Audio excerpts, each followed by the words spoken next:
¿Qué onda, gente? ¿Todo chido? Eso era Toño. Lo importante es estar bien lo demás. Ya es ganancia. ¿Cuántas veces no hemos escuchado que estamos acabando demasiado rápido con este mundo? Que llegará un momento en que la sobrepoblación de la raza humana en la Tierra será tanta que terminará por acabar con los de por sí escasos recursos del planeta y todo terminará en un colapso mundial que nos llevará a nuestra extinción y de paso a la extinción de todas o la mayoría de las especies que conviven con nosotros. Pero, ¿qué pasaría si en algún lugar alguna raza pudiera sobrepoblar un sitio, pero en cambio de lo mencionado anteriormente, los recursos fueran, por así decirlo, ilimitados, y encima de todo no tuvieran depredadores naturales, o alguna razón quisiera que la tasa de mortandad fuera alta? Se podría pensar que esto llevaría a una utopía, un gran reinado de dicha especie. Y esto fue lo que pensó John Boone Pascal Hone, uno de los etólogos más prominentes de las investigaciones de la densidad poblacional, por lo que creó el experimento Universo 25, que terminó arrojando datos increíbles y hasta apocalípticos. Pero veamos, ¿de qué se trata este experimento y cuál fue el resultado de todo esto? Por la lejana década de 1950, los etólogos decidieron investigar los posibles efectos a largo plazo que los individuos podrían tener en nacimiento en un entorno con sobrepoblación. Debido a esto se comenzaron a hacer varios experimentos con grupos de animales. La mayoría de las ocasiones las pruebas se realizaron con roedores, poniéndolos en un entorno con recursos ilimitados y aptos para la reproducción y sustentabilidad de la creciente población que se vendría. Uno de estos experimentos, y tal vez el más famoso, fue el creado por John Boone Pascal Hone, conocido como Universo 25, que tenía como objetivo ver el resultado de un entorno que podría dar estabilidad y condiciones perfectas para que la raza elegida para el experimento pudiera desarrollarse y crecer su población de manera considerable, mientras se observaba el comportamiento de los seres estudiados, hasta que el crecimiento desmedido redujera el espacio de cada individuo, pero sin perder los recursos ilimitados. Después de varios años de investigación y de pensar cuáles podrían ser los posibles desenlaces de este experimento, además de los cálculos pertinentes del perímetro donde se realizaría esto y sobre todo el cálculo correcto de los recursos para que en ningún momento hicieran falta, por fin en 1968 comenzó. En una superficie de 6,5 metros cuadrados se colocó una población de 8 roedores. Los primeros 8 roedores no tardaron en reproducirse, ocasionando un aumento exponencial de la población, logrando que en un año ya se contara con 620 individuos, pero a partir de este momento todo el proceso comenzó a ralentizarse. Hasta este momento el paraíso de los roedores era perfecto, sin embargo, a partir de esta cifra comenzaron a surgir problemas.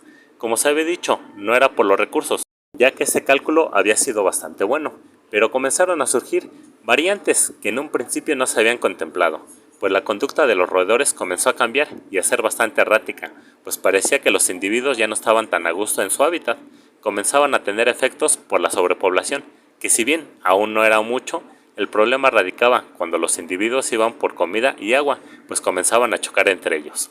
Y si bien no había amenazas externas, comenzaban las internas, pues los conflictos territoriales comenzaron a surgir, haciendo que muchos individuos comenzaran a cambiar de lugar en el hábitat, y comenzó a existir el mayor problema, pues muchos de los ratones ya no tenían un papel en esa sociedad, por lo que una gran cantidad de ellos no hacían nada, simplemente estaban ahí.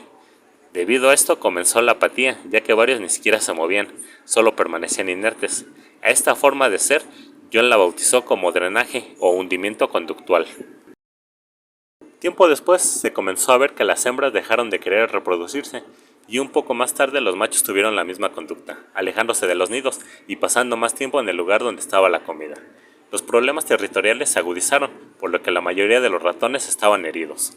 Comenzaron las conductas anómalas, pues fue evidente el frenetismo de algunos de querer aparearse sin importar que el otro individuo fuera del mismo sexo que él, mientras que en los nidos algunos ratones acababan con la vida de sus crías.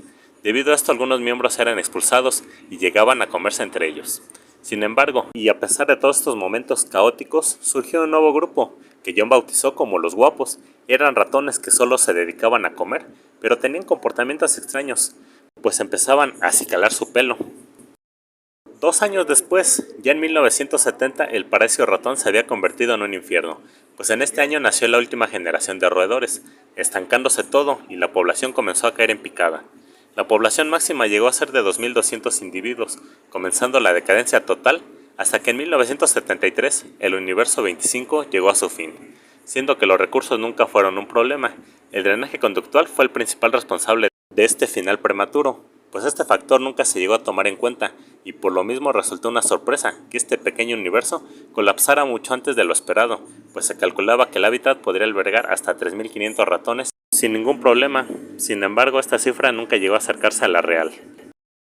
Si bien este experimento dejó muchas cosas en qué pensar, se comenzó a ver un paralelismo en todo esto con nuestra sociedad, pues aunque se podría decir que es más compleja, este mismo tipo de comportamientos se pueden ver en estudios a los humanos.